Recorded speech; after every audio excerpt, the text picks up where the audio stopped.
Hello friends, welcome to Gomathi Kitchen. இன்னைக்கு நம்ம பார்க்க போற ரெசிபி பாத்தீங்க அப்படினா வரப்போற தீபாவளி ஸ்பெஷலா நல்ல ஒரு சூப்பரான டேஸ்ட்ல நெய் மைசூர் பாக் எப்படி செய்யலாம்ங்கறத பார்க்கலாம். இந்த நெய் மைசூர் பாக் செய்யறதுன்னு பாத்தீங்கன்னா ரொம்ப ஒரு ஈஸியான ஸ்வீட் ரெசிபி. இது வாயில வச்சோன கரையற மாதிரி சாஃப்ட்டா செய்யிறதுக்கு என்னென்ன டிப்ஸ் ஃபாலோ பண்ணனும் அப்படிங்கறத வீடியோல டீடைலா கொடுத்திருக்காங்க. சோ வீடியோவை ஸ்கிப் பண்ணாம பார்த்து தெரிஞ்சுக்கோங்க. ஒரு 1/4 கிலோ கடலை மாவு செஞ்சீங்க அப்படினா கிட்டத்தட்ட உங்களுக்கு 1.25 ல இருந்து 2 கிலோ அளவுக்கு உங்களுக்கு மைசூர் பாக் கிடைக்கும். இதே மாதிரி நம்ம சேனல்ல பாத்தீங்கன்னா நிறைய வகையான ஸ்வீட் ரெசிபி அதே மாதிரி முறுக்கு வகைகள்லாம் தீபாவளிக்கோசரம் போட்டுருக்கேன். அந்த ரெசிபியோட லிங்க் எல்லாமே தனித்தனியா கீழே டிஸ்கிரிப்ஷன் பாக்ஸ்ல இருக்கு. விருப்பப்பட்டா செக் பண்ணி பாருங்க. இப்போ வாங்க இந்த நெய் மைசூர் பாக் எப்படி செய்யலாங்கிறத பார்க்கலாம். கோமதிஸ் கிச்சனை சப்ஸ்கிரைப் பண்ணாதவங்க சப்ஸ்கிரைப் பட்டனை ப்ரெஸ் பண்ணிக்கோங்க. உடனுக்குடனே அப்டேட் வேணும் அப்படின்னா பக்கத்தில் இருக்க பெல் பட்டனில் ஆல்ங்கிற ஆப்ஷனை மறக்காமல் ப்ரெஸ் பண்ணி வச்சுக்கோங்க. இப்போ இன்றைக்கி செய்ய போகிற மைசூர் பாக்குக்கு நான் எடுத்துருக்கிறதுன்னு பார்த்தீங்கன்னா கடையில் வாங்கின கடலை மாவு தாங்க எடுத்துருக்கிறேன். கிட்டத்தட்ட 1/4 கிலோ அளவுக்கு எடுத்துருக்கிறேன். மைசூர் பாக்கை பொறுத்த வரைக்கும் நல்ல ஒரு குவாலிட்டியான கடலை மாவை எடுத்துக்கோங்க. அப்போ தான் டேஸ்ட் நல்லாயிருக்கும். முடியும் அப்படின்னா கடலை பருப்பு வாங்கி மில்லில் அரைச்சி செஞ்சிங்கன்னா சுவை இன்னுமே கூடுதலாக இருக்கும். இப்போ நான் 1/4 கிலோ எடுத்துருக்கிற கடலை மாவை வீட்டில் ஏதாவது ஒரு பாத்திரத்தில் அளந்து எடுத்துக்கோங்க. டம்ளர்லேயோ இல்லை பவுல்லையோ அளந்துக்கிட்டீங்க அப்படின்னா அதே பவுல்லையே எண்ணெய் சர்க்கரை எல்லாத்தையுமே அளந்துக்கலாம். உங்களுக்கு கிராம்லேயும் என்னென்ன அளவு சேர்க்குறேங்கிறதையும் சொல்கிறேன். மெஷர்மெண்ட் இப்படி எடுத்துக்கிட்டிங்கன்னா செய்கிறது உங்களுக்கு பிகினஸாக இருந்தாலும் சரி இல்லை ஆல்ரெடி நீங்கள் நல்லா பண்ணுறவங்களுக்கும் ஈஸியாக இருக்கும் அது செய்கிறது. இப்போ நம்ம 1 கப்பு கடலை மாவு எடுத்துருக்குறோம். அதாவது லைட்டாக கொஞ்சம் டைட்டாக தாங்க பேக் பண்ணியிருக்கிறேன். 1/4 கிலோ அளவுக்கு கடலை மாவை முதல்ல சலிச்சு எடுத்துக்கலாம். எந்த பலகாரமாக இருந்தாலும் மாவை முதல்ல சலிச்சு எடுத்துக்கோங்க. இப்போ இந்த சலிச்ச மாவை ஒரு பாத்திரத்துக்கு மாற்றிக்கலாம். பொதுவாக பார்த்தீங்கன்னா கடலை மாவை வறுத்துட்டு தான் மைசூர் பாக் செய்வோம். நம்ம இன்றைக்கி செய்ய போகிறது பார்த்திங்கன்னா எண்ணெயில் கரைச்சிட்டு அந்த மாவை ஊற்றி செய்ய போகிறோம். அது மாதிரி செஞ்சால் இன்னுமே ஈஸியாக இருக்கும். இன்றைக்கி செய்ய போகிற மைசூர் பாக்குக்குன்னு பார்த்தீங்கன்னா பாதி அளவு எடுத்த கப்லேயே 1 கப் அளவுக்கு எண்ணெய் எடுத்துருக்கிறேன். எண்ணெயை பொறுத்த வரைக்கும் வாசனை இல்லாத எந்த எண்ணெய் வேணால் எடுத்துக்கலாம். Refined oil, sunflower oil, rice bran oil இந்த மாதிரி எடுத்துக்கோங்க. நல்லெண்ணெய் கடலெண்ணெய் வேண்டாம், ரொம்ப மணமாக இருக்கும் அது. இப்போ 400 ml அளவுக்கு, அதாவது 1/2 லிட்டருக்கு கொஞ்சம் கம்மியாக 400 ml எண்ணெய் எடுத்து 3/4 வாசி ஊற்றி இந்த மாவை கட்டி இல்லாமல் கரைச்சி எடுத்துக்கலாம். உங்களுக்கு எண்ணெய் வேண்டாம் அப்படின்னா முழுக்க நெய்யில் கூட நீங்கள் செய்யலாம், அதுவும் நல்லாயிருக்கும். இந்த மாதிரி கரைக்கிறப்ப நெய்யை கொஞ்சம் சூடு பண்ணி கரைச்சிக்கோங்க. இப்போ இதை கரைச்சது போக மிச்சம் பார்த்திங்கன்னா எடுத்த கப்பில் ஒரு 1/4 கப் அளவுக்கு எண்ணெய் மிச்சம் இருக்குது. இப்போ இந்த மைசூர் பாக்குக்குன்னு பார்த்தீங்கன்னா எண்ணெயும் நெய்யும் கலந்து சூடாக்கி தான் நம்ம அதில் சேர்க்க போகிறோம். அதுக்காக ஒரு பாத்திரத்தில் மிச்சம் இருக்கிற எண்ணெயை அதில் சேர்த்துக்கலாம். அடுத்ததான் மிச்ச பாதி நெய், அதாவது 400 ml எண்ணெய் எடுத்தேன். அதே அளவு 400 ml அளவுக்கு நெய் எடுத்துருக்கிறேன். உங்களுக்கு வேணும்னா முன்னாடி சொன்ன மாதிரி முழுக்க நெய்யிலையும் செய்யலாம், உங்களோட விருப்பம்தான். இப்போ இந்த எண்ணெய் நெய் கலந்த கலவையை 2 பர்னர் வச்சுருந்தீங்கன்னா ஒரு பர்னரில் இதை சூடு பண்ணிக்கோங்க. சூடாகிறதுன்னு பார்த்தீங்கன்னா நல்லாவே சூடாக இருக்கணும். ரொம்ப வெதுவெதுப்பாவோ இல்லை ஆறியோ இருந்துச்சு அப்படின்னா உங்களுக்கு மைசூர் பாக் பதம் வராது. இப்போ பார்த்தீங்கன்னா எண்ணெயும் நெய்யும் ஓரளவு உருகி இந்த அளவுக்கு வந்திருக்குது. இந்த மாதிரி ஓரளவு சூடானதுக்கப்புறமா இதை ஒரு சின்ன பர்னருக்கு மாற்றி இதை சூடாகவே வச்சுருக்கிற போகிறேன். சைடில் பார்த்தீங்க அப்படின்னா பாகு காய்ச்சவும் ரெடி பண்ண போகிறேன். இப்போ இதை எடுத்து அடுத்த பர்னருக்கு மாற்றிக்கலாம். இப்போ எல்லாம் ரெடி பண்ணுறதுக்கு முன்னாடி எந்த ட்ரேயில் நீங்கள் மைசூர் பாக் மிக்ஸை போட போகிறீங்களோ அந்த ட்ரேயில் நல்லா நெய்யை தடவி விட்டுருங்க.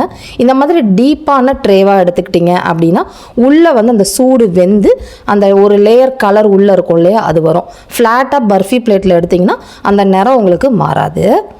இப்போ மைசூர் பாக் செய்கிறதுக்காக நல்ல ஒரு குழியான அடிகனமான பாத்திரமா எடுத்திங்கன்னா தளத்தலன்னு உங்களுக்கு வெளியில் வராது. இப்போ இதில் எடுத்த கப்லே 3/4 கப்லேருந்து 1 கப் அளவுக்கு தண்ணி சேர்த்துக்கோங்க. அதாவது ஒரு 300 ml தண்ணி சேர்த்துருக்கிறேன். இதில் 2 கப் அளவுக்கு சர்க்கரை சேர்த்துக்க போகிறேன். 1.25லேருந்து 2 கப் அளவுக்கு நீங்கள் சர்க்கரை இனிப்புக்கு தகுந்த மாதிரி மாற்றிக்கலாம். கிட்டத்தட்ட பார்த்திங்கன்னா 800 கிராம் அளவுக்கு சர்க்கரை சேர்த்துருக்கிறேன். எடுத்த கப்லே 2 கப் இருக்கும். இப்போ சிம்மில் வச்சு முதல்ல இந்த சர்க்கரையை கரைச்சி விடுங்க. இப்போ இந்த மாதிரி கரைஞ்சதுக்கு அப்புறமா மீடியம் ஃப்ளேம்லேயே வச்சு பாகு காய்ச்ச ஆரம்பிக்கலாம். இப்போ இந்த மைசூர் பாக்குக்கு பாகு பதம்னு பார்த்தீங்க அப்படின்னா ஒரு சிறு கம்பி பதம்னு சொல்லுவாங்க. ரொம்ப திக்காக கம்பி உடையக்கூடாது, சிறு கம்பி பதம் வரணும். இப்போ உங்களுக்கு காட்டுறேன் பாருங்கள். அடுப்பு தீயை சிம்மில் வச்சுட்டு செக் பண்ணி பாருங்கள். இந்த மாதிரி வர்றது தான் சிறு கம்பி பதம். இந்த ஸ்டேஜ் வந்தால் உங்களுக்கு சரியாக இருக்கும். இப்போ சிம்மில் வச்சுட்டு நம்ம கரைச்சி வச்சுருந்தா அந்த கடலை மாவு கலவையும் ஊற்றி கலந்துக்கிட்டே இருங்க. இது கலந்ததுக்கு அப்புறம் பார்த்தீங்கன்னா கொஞ்சம் திரிஞ்சா மாதிரி இருக்கும் அந்த சக்கரை பாகில். பயப்பட வேண்டாம், நம்ம கலர எல்லாமே ஒன்று சேர்ந்து உங்களுக்கு வந்துடும். இப்போ இதெல்லாம் ஒன்று சேர்ந்து இந்த அளவுக்கு வந்ததுக்கு அப்புறமா நம்ம ஏற்கனவே சூடு பண்ணி வச்சுருந்தோம் பார்த்தீங்களா, எண்ணெயும் நெய்யும் சேர்ந்த கலவையை கொஞ்சம் கொஞ்சமாக ஊற்றி கலந்துக்கலாம். அதாவது இந்த மாதிரி ஒரு பெரிய குழிக்கரண்டி ஒரு கரண்டியை ஒரு 5-6 தடவை நீங்கள் இடையில ஊற்றிக்கோங்க. முதல்ல ஒரு கரண்டி ஊற்றுங்க. அந்த மைசூர் பாக் கலவை வந்து எல்லாத்தையுமே அப்சர்வ் பண்ணிடும். இழுத்ததுக்கு அப்புறம் பார்த்தீங்கன்னா திரும்ப ட்ரையான மாதிரி இருக்கும். அந்த ஸ்டேஜில் அடுத்த ஒரு குழிக்கரண்டி நெய்யை வந்து ஊற்றிக்கோங்க. இப்போ இது ஊற்றுறப்பே பார்த்தீங்கன்னா உங்களுக்கு ஒரு மாதிரி நுரையாக இருக்கு இல்லையா, இந்த மாதிரி வரப்போ தான் அந்த உள் லேயர் வந்து உங்களுக்கு நிறம் மாதிரி நல்லா செவந்து வரும். நெய் சூடாக இல்லைன்னா உங்களுக்கு அந்த அளவுக்கு வராதுங்க. இப்போ நீங்கள் அடுத்த கரண்டி ஊற்றுறப்போ உங்களுக்கு பார்த்தீங்கன்னா தெரியும் நுரை மாதிரி ஆகுது பார்த்தீங்களா. இப்போனா மாவும் அந்த சக்கரை பாகு இந்த நெய்யில் நல்லா வெந்து வரும். இந்த மைசூர் பாக்கு பதம்னு பார்த்தீங்கன்னா நம்ம போட்டிருக்கிற நெய் எண்ணெய் எல்லாம் அப்சர்வ் பண்ணிவிட்டு நல்லா திக்காக ஒரே மாதிரி டைரக்ஷனில் சுருண்டு வரணும், அந்த பேனில் ஒட்டாமல். அதுதான் வந்து பக்குவம். எக்காரணத்துலேயும் கை கிண்டுறதை வந்து நிறுத்திடாதீங்க. கீழ் லேயர் ஒரு மாதிரி பிளாக்காக ஃபார்ம் ஆக ஆரம்பிச்சிடும். இப்போ ஓரளவு மாவு வந்து கெட்டிப்பட ஆரம்பிச்சிருச்சு. பட் இன்னுமே கிளறிக்கிட்டே இருப்போம். இப்போ பார்த்தீங்கன்னா கடைசியாக ஒரு 1/2 கரண்டி மிச்சம் எண்ணெய் இருந்துச்சு, அதை ஊற்றிட்டு கிளறிக்கலாம். இப்போ பார்த்தீங்கன்னா தெரியும் மாவு வந்து ஒரே டைரக்ஷனில் சுருண்டு வருது பார்த்தீங்களா. அங்கங்கே திக்காக நொரா பபிள்ஸ் வருது. இதுதான் வந்து கரெக்டான கன்சிஸ்டன்சி. இந்த டைம் அடுப்பை ஆஃப் பண்ணிவிடுங்க. இதுக்கு அடுத்த ஸ்டேஜ் போச்சுன்னா ரொம்ப மொறுன்னு ஆகிடும் உங்களுக்கு. இப்போ நான் ஊற்றுறப்பே உங்களுக்கு தெரியும் அந்த மாவு வந்து பார்த்திங்கன்னா மடிப்பாக விடுது இல்லையா. இதுதான் கரெக்டான டெக்ஸ்சர். உங்களுக்கு அந்த நொரை மாதிரி நடுவில் ஒரு லேயர் வருது பாருங்கள், அதுதான் வந்து நமக்கு வெந்ததுக்கான அர்த்தம். இப்போ இந்த சூடாக இருக்கிறப்பே அந்த பிளேட்டில் நல்லா லெவல் பண்ணிவிடுங்க. இப்போ வந்து அந்த சூட்லேயே பார்த்திங்கன்னா உள்ளே அந்த சக்கரை பாகு வெந்து அந்த லேயர் உள்ள டார்க் ஆகும் பார்த்திங்களா, அது வந்து சேஞ்ச் ஆகும். இப்போ இது ஓரளவு வார்மாக இருக்கிறப்ப பீசஸ் நம்ம போட ஆரம்பிச்சிடலாம். ரொம்ப ஹார்டாகி பீசஸ் போட்டோம்னா நொறுங்க ஆரம்பிச்சிடும் நமக்கு. உங்களுக்கு எந்த ஷேப்பில் எந்த சைஸில் வேணுமோ அதுக்கேற்ற மாதிரி கட் பண்ணிக்கோங்க. நான் கொஞ்சம் சின்ன பீசஸாக தாங்க இதுக்கு போட போகிறேன். நான் முன்னாடியே சொன்ன மாதிரி இந்த மாதிரி டீப்பாக இருக்கிற ட்ரேயில் ஊற்றுனீங்கன்னா தான் உங்களுக்கு உள்ள ஒரு கலர் மாறி வரும். ஏன்னா அந்த சூட்லேயும் வெந்து சேஞ்ச் ஆகும். அப்படி இல்லைன்னா நிறம் வராது. இது நல்லா ஆறுனதுக்கு அப்புறமா நம்ம எடுத்துக்கலாங்க. இப்போ ஆறினதுக்கு அப்புறமா அந்த ட்ரேயை இன்னொரு ட்ரேயில் அப்படி கவுத்து விட்டுருங்க. எடுத்தீங்கன்னா அது அழகாக அது ஒட்டாமல் நமக்கு அந்த ட்ரேலேருந்து வந்துடும். நம்ம நெய் நல்லா தடவி இருந்தோம்லே, அதனால உங்களுக்கு ஒட்டாது.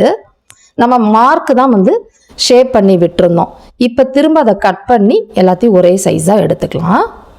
இப்போ கட் பண்ணுறப்பே உங்களுக்கு தெரியும்னு நினைக்கிறேன். முன்னாடி சொன்ன மாதிரி உள்ளே இருக்க லேயர் வந்து டார்க்காக இருக்குது பார்த்தீங்களா.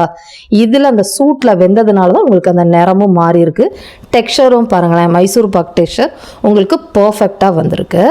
நான் சொன்ன அளவுகளோடு செஞ்சிங்கன்னா உங்களுக்கு கிட்டத்தட்ட 1.25 2 கிலோ அளவுக்கு மைசூர் பாக்கு வரும். மைசூர் பாக்கும் பார்த்திங்கன்னா நல்லா சாஃப்டாக இருக்கும். ஒன்று உங்களுக்கு உடச்சி காட்டுறேன் பாருங்கள். வாயில் வச்ச உடனே கரைஞ்சி போயிடும் உங்களுக்கு. அந்த அளவுக்கு சாஃப்டாக இருக்குங்க. கட்டாயம் இதை ட்ரை பண்ணி பாருங்கள். ரொம்ப ஒரு ஈஸியான ரெசிபி. நான் உங்களுக்கு டிப்ஸோடு ஷேர் பண்ணனால தான் உங்களுக்கு வீடியோ வந்து லென்த்தியாக இருக்குது. இதே மாதிரி அளவுகளோட இந்த மைசூர் பாக்கை நீங்களும் செஞ்சு பாருங்கள். செஞ்சு பார்த்துட்டு எப்படி இருக்குங்கிறத கமெண்ட் பண்ணுங்கள். வீடியோ பிடிச்சிருந்தாலும் கமெண்ட் பண்ணுங்கள், லைக் பண்ணுங்கள், ஷேர் பண்ணுங்கள். மறக்காமல் கோமதிஸ் கிச்சன் சேனலையும் சப்ஸ்கிரைப் பண்ணி வச்சுக்கோங்க. தேங்க்ஸ் ஃபார் வாட்சிங்.